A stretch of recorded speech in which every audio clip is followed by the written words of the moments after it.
Good morning बच्चों। हम लोग 10th क्लास का 4th चैप्टर एग्रीकल्चर कर रहे हैं। इससे पहली वीडियो जो हम लोगों ने अपलोड की है उसमें आपको बता दिया है एग्रीकल्चर के इंट्रोडक्शन के बारे में। कुछ फैक्चुअल पॉइंट्स हैं वो हम लोगों ने डिस्कस कर लिए हैं। इस वीडियो में जो हम बात डिस्कस करेंगे वो करेंगे इंडिया के एग्रीकल्चर टाइप्स की बात करेंगे। फार्मिंग की जो टाइप्स हैं उसकी बात करेंगे। अगर ये बात हम लोग करते हैं तो अपने पास 3 टाइप की फार्मिंग की बात करेंगे हम लोग। फर्स्ट नंबर पे करेंगे आपकी प्रिमिटिव सब्सिस्टेंस फार्मिंग, क्योंकि इंडिया की फार्मिंग जो होगी वो सब्सिस्टेंस तो होगी ही होगी। सब्सिस्टेंस क्या होता है वो आप लोगों को ऑलरेडी हम लोग वीडियो में डिस्कस कर चुके हैं कि जब हम अपनी नीड के लिए कोई फार्मिंग करेंगे, कोई काम कर रहे हैं एग्रीकल्चर से रिलेटेड, तो वो उसको हम सब्सिस्टेंस फार्मिंग में काउंट करेंगे। तो अपने पास जब हम टाइप्स की बात कर रहे हैं, किसकी, आपकी फार्मिंग की टाइप की बात कर रहे हैं, तो 3 टाइप्स की अपने पास फार्मिंग होगी। प्रिमिटिव फार्मिंग, आपकी इंटेंसिव फार्मिंग एंड आपकी कमर्शियल फार्मिंग।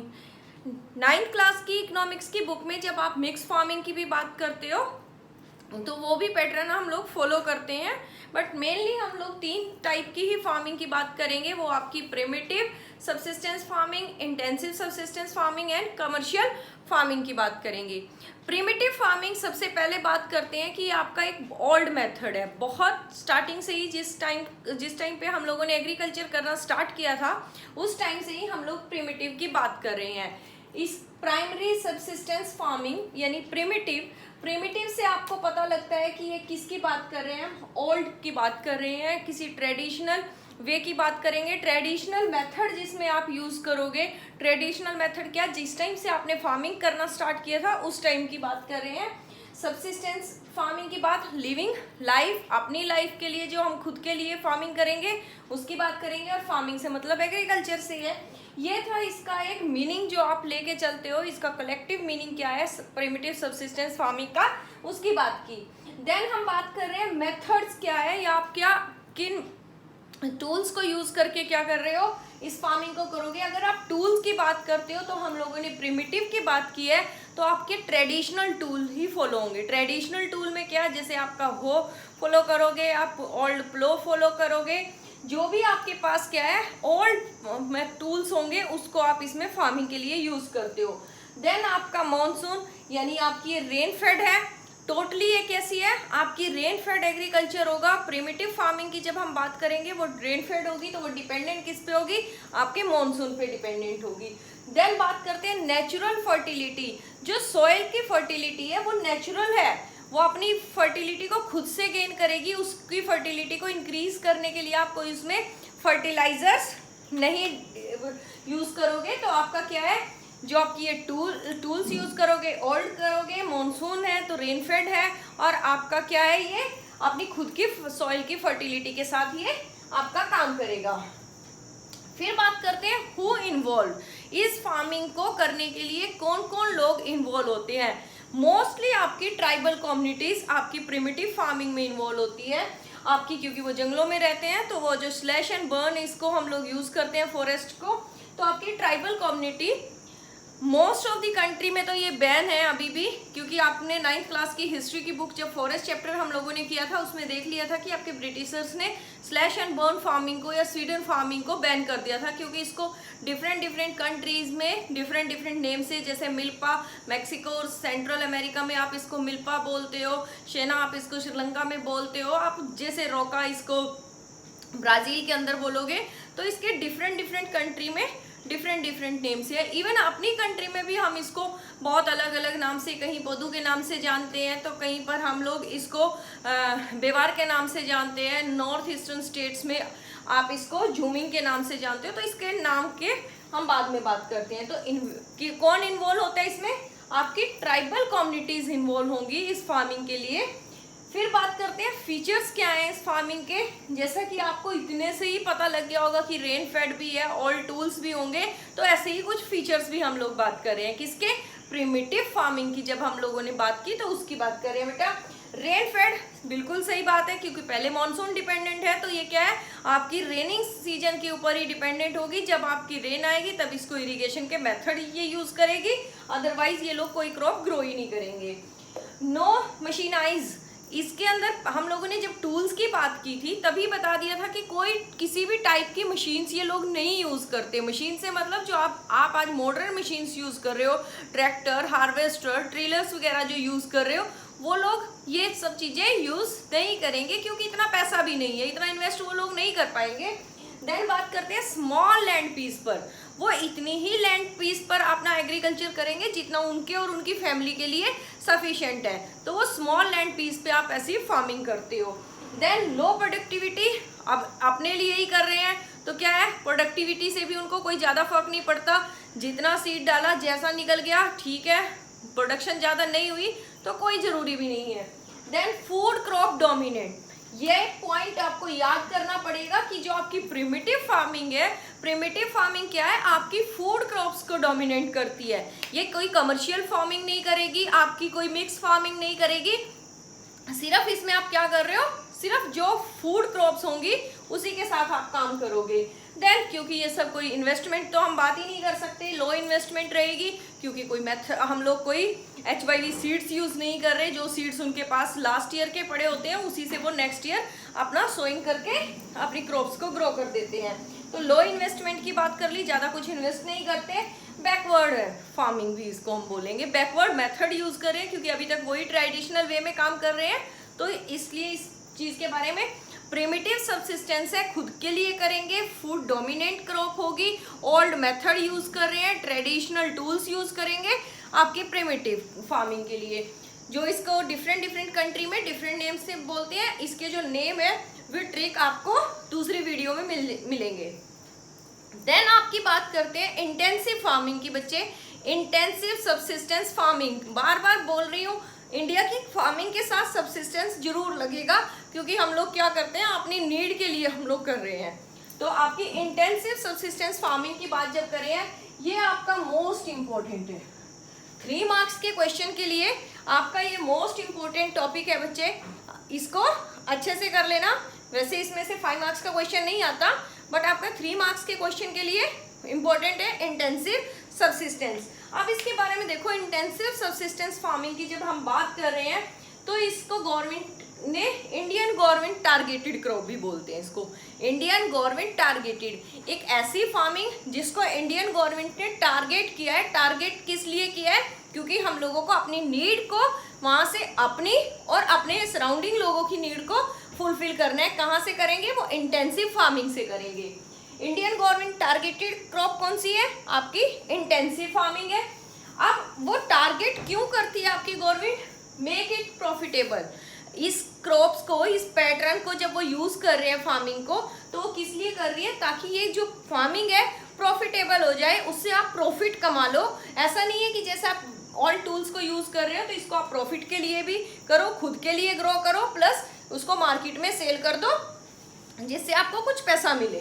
देन जो आजकल जो मेथड फार्मर यूज कर रहे हैं वो मोस्टली इंटेंसिव फार्मिंग करते हैं। हरियाणा, पंजाब और वेस्टर्न यूपी के जो फार्मर क्रॉप कर रहे हैं वो आपके इंटेंसिव फार्मिंग के ऊपर ही स्ट्रेस कर देते हैं, इसको ही फोकस करते हैं।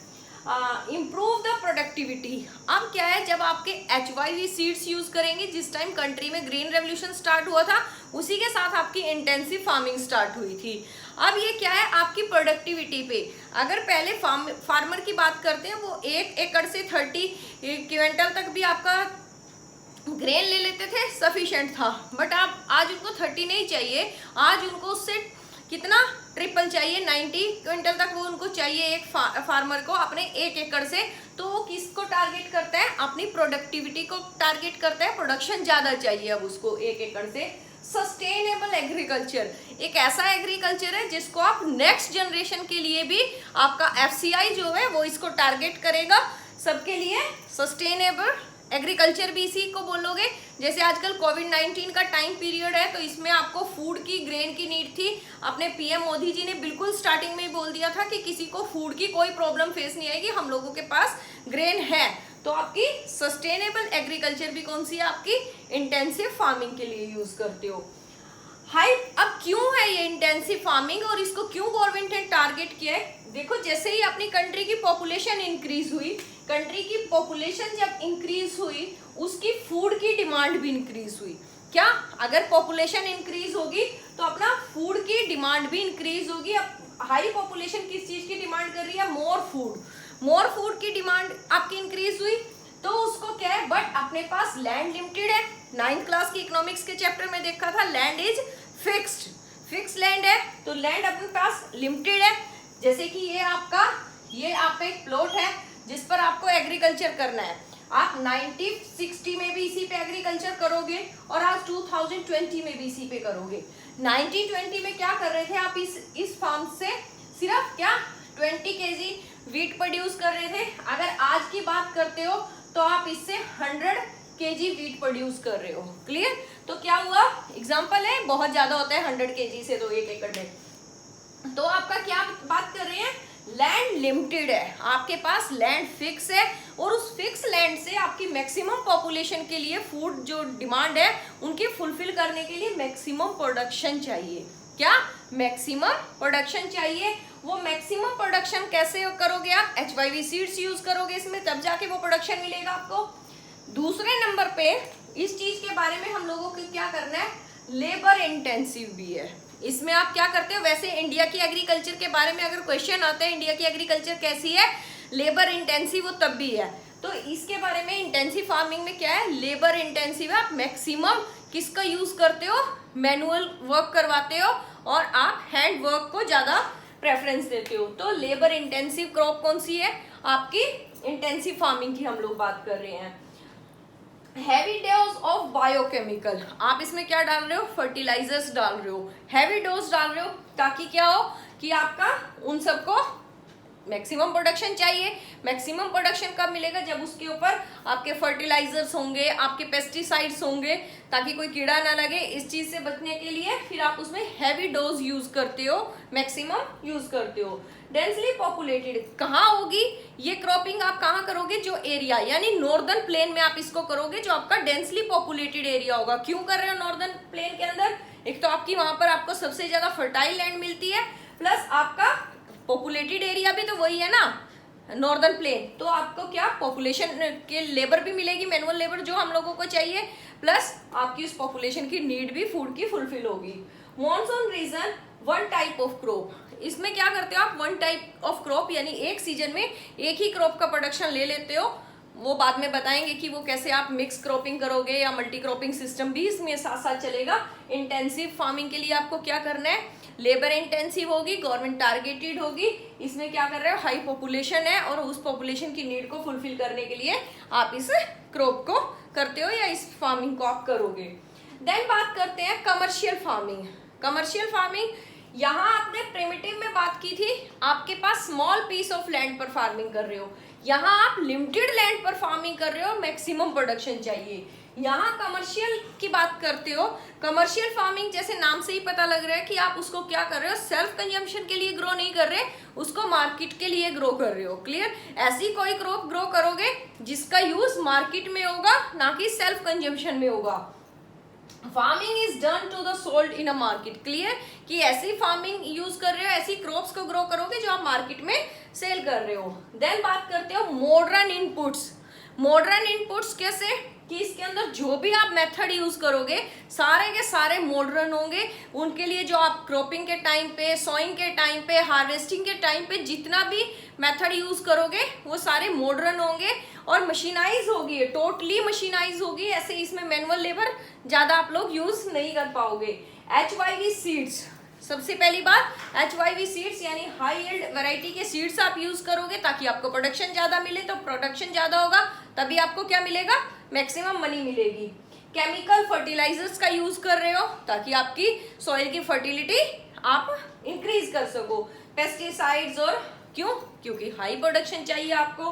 देन बात करते हैं कमर्शियलाइजेशन की। जब हम लोगों ने बात की, commercialisation vary from one place to another place. अब यहाँ क्वेश्चन आता है कि अगर मैं बात करती हूँ कि हम लोग कमर्शियलाइजेशन की क्रॉपिंग कर रहे हैं, फार्मिंग कर रहे हैं, तो ऐसा नहीं है कि सेम रीजन में वो सेम होगा, क्योंकि 9th क्लास में हम लोगों ने क्या देखा था, नेचुरल वेजिटेशन देखा था। जैसे जैसे आपकी सोइल चेंज होगी, आपकी क्लाइमेटिक कंडीशन चेंज होगी, तो वेजिटेशन भी चेंज होगी।